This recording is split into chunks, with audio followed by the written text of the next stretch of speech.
Good morning, students. I am Amandeep Singh. In the previous lecture, we have completed exercise 4.2.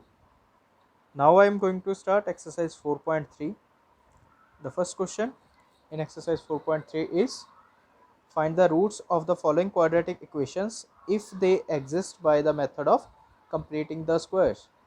अगर equation के root exist कर रहे हैं तो हमने कंप्लीटिंग स्क्वायर मेथड के साथ इसे सॉल्व करना है। Completing square method question number 1 में है, क्वेश्चन नंबर 2 में आ जाएगा क्वाड्रेटिक फार्मूला। अब जो दोनों ही मेथड अपने आप में बहुत इंपॉर्टेंट है, लेकिन कंप्लीटिंग स्क्वायर मेथड जो है वो थोड़ा टफ है as compare to question number 2 quadratic formula. तो दोनों का मैं आपको सेकंड और फोर्थ पार्ट जो है वही करवाऊंगा। सबसे पहले है क्वेश्चन नंबर फर्स्ट का सेकंड पार्ट। इसमें हमने क्या करना है, देखो अब बोला हुआ है कि इफ़ दे एग्जिस्ट, मतलब क्या है, अगर एग्जिस्ट कर रहे हैं तो फाइंड करना है।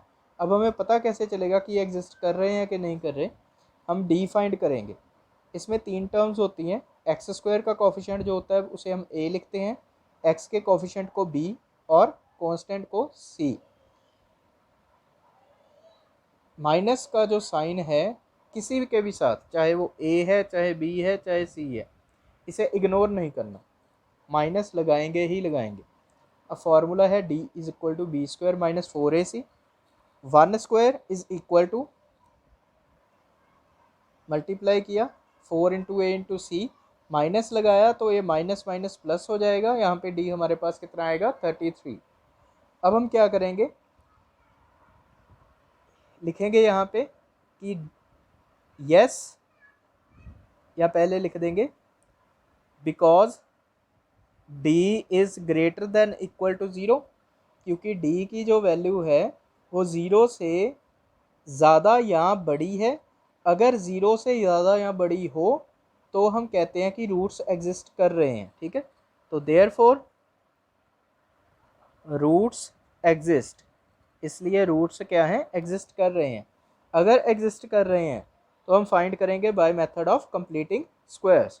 कैसे करेंगे, हमने क्या करना है, सबसे पहले जैसे ये इक्वेशन है 2x square plus X minus 4 is equal to 0, हमने एक्स स्क्वायर का कोफिशिएंट पहले 1 बनाना है। ध्यान से समझिएगा, मुश्किल है।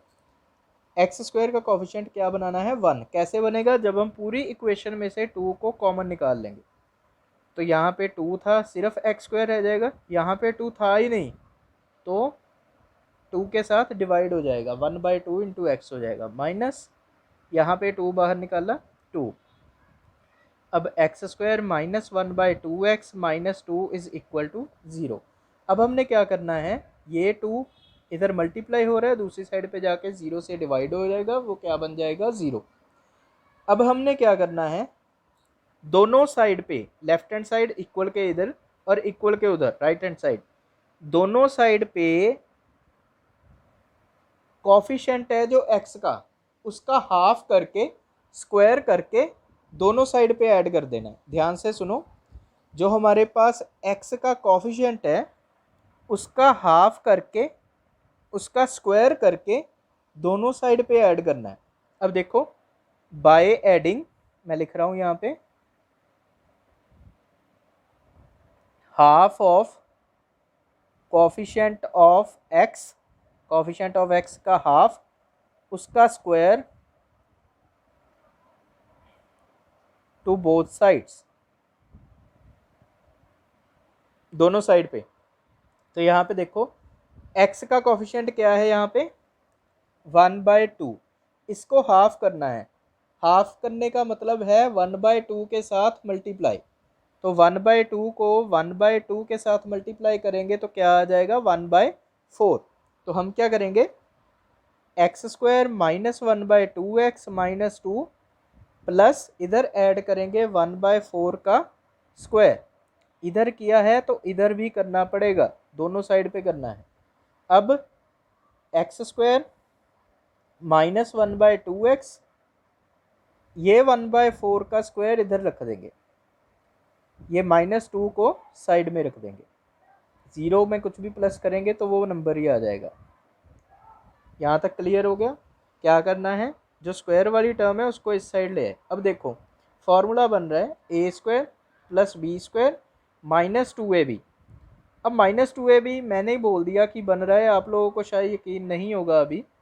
तो अब क्या कर सकते हो, आप इसे सॉल्व करके देख सकते हो। ए की वैल्यू x रखो, बी की वैल्यू 1/4 रखो। मैं यहाँ पे कर रहा हूँ, देखो ए की वैल्यू x ए स्क्वायर, बी की वैल्यू 1/4 इसका square minus 2 into A into 1/4। तो ये 2 1 इज 2, 2 2 ज़ार 4। तो ये क्या बन गया, A square plus B square minus 2ab 1/2 into X. यही चीज़ बन रही है, देखो यही बन गई। तो ये क्या होता है, a माइनस बी का होल स्क्वायर। तो यहाँ पे x माइनस 1/4 का whole square is equal to, ये बन गया 1/16, माइनस का 2 उधर जाएगा तो +2 हो जाएगा। अब यहाँ पे x माइनस 1/4 का होल स्क्वायर, इसका एलसीएम लिया 1 + 32, x माइनस 1/4 का होल स्क्वायर इधर आ गया 33/16। अब इसको क्या लिख सकते हैं, x माइनस 1/4 का whole square is equal to, इसे लिख सकते हैं √33/4 का स्क्वायर। 33 को हम √33 का स्क्वायर लिख सकते हैं, 16 तो होता ही 4 का स्क्वायर है, तो ये आ जाएगा। अब दोनों साइड पे स्क्वायर कैंसिल या नहीं, इसे हम क्या करेंगे, x माइनस 1/4 स्क्वायर इधर माइनस का हो जाएगा माइनस √33/4 का स्क्वायर। अब A square minus B square हो गया, तो यहाँ पे आ जाएगा a minus B a plus B. अब x ऐसे ही रहेगा, इसका एलसीएम लिया, ये बन जाएगा -1 माइनस √33/4 x माइनस 1 प्लस √33/4। अब दोनों को ज़ीरो के इक्वल रखेंगे, x minus 1 minus √33/4 is equal to 0, x minus 1 plus √33/4 equal to 0। अब इक्वल के दूसरी साइड पे जाके साइन चेंज हो जाएंगे, x इज इक्वल टू क्या हो जाएगा, -1 का +1 बन गया, माइनस का √33, इधर -1 का +1 √33, ये माइनस का होगा, ये आंसर आ जाएगा। ठीक है जी। अब इसका मैं आपको फोर्थ करवा रहा हूँ। यस स्टूडेंट, मैं फोर्थ कह रहा था, थर्ड क्वेश्चन है, थर्ड पार्ट है, इसमें स्क्वायर रूट वाली टर्म है। तो 4x² + 4√3x + 3 is equal to 0। बिल्कुल सेम मेथड है, d निकालेंगे। अब देखो d है b², 4√3 का स्क्वायर माइनस 4 × 4 × 3, वैल्यू पुट कर दी। अब 4√3 का स्क्वायर होने का क्या मतलब है कि 4 का भी स्क्वायर हो रहा है और √3 का भी स्क्वायर हो रहा है, दोनों मल्टीप्लाई हो रहे हैं, इसलिए दोनों का स्क्वायर होगा।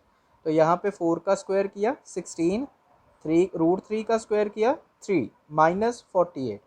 अब d आ गया हमारे पास 0। अब d 0 है तो इसका मतलब रूट एग्जिस्ट कर रहे हैं। इन केस किसी का डिस्क्रिमिनेंट नेगेटिव आ जाए, माइनस में आ जाए, तो हम बोलेंगे कि रूट एग्जिस्ट नहीं करते, तो फिर हम उसे वहीं पे छोड़ देंगे। यहाँ पे एग्जिस्ट कर रहे हैं, फिर वही मेथड, x² का कोफिशिएंट को 1 करेंगे। कैसे, x² के साथ जो भी नंबर है वो कॉमन निकाल लेंगे, निकाल लिया, ये इक्वेशन हमारे पास बन गई। फिर वही करना है, half of coefficient of x का स्क्वायर दोनों साइड पे ऐड करना है। इसका कोफिशिएंट √3 है, उसका हाफ किया, √3/2 हो गया, √3/2 का स्क्वायर दोनों साइड पे ऐड कर दिया। तो ये देखो a² + b² + 2ab बन रहा है। तो हमने क्या करना है, a + b का होल स्क्वायर कर दिया, इधर √3/2 का स्क्वायर किया 3/4, ये +3/4 उधर आके -3/4 हो जाएगा, 0 आ गया।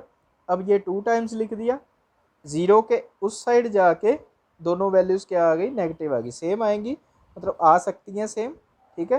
तो ये इसका आंसर आ गया, तो 2 रूट्स आ गए इसके। ये था find the roots of the equation, quadratic equation by method of completing the square. अब हमने सेकंड मेथड करना है, यानी कि question number 2 by quadratic formula. वो मैंने नेक्स्ट पार्ट में आपको करवा रहा हूँ।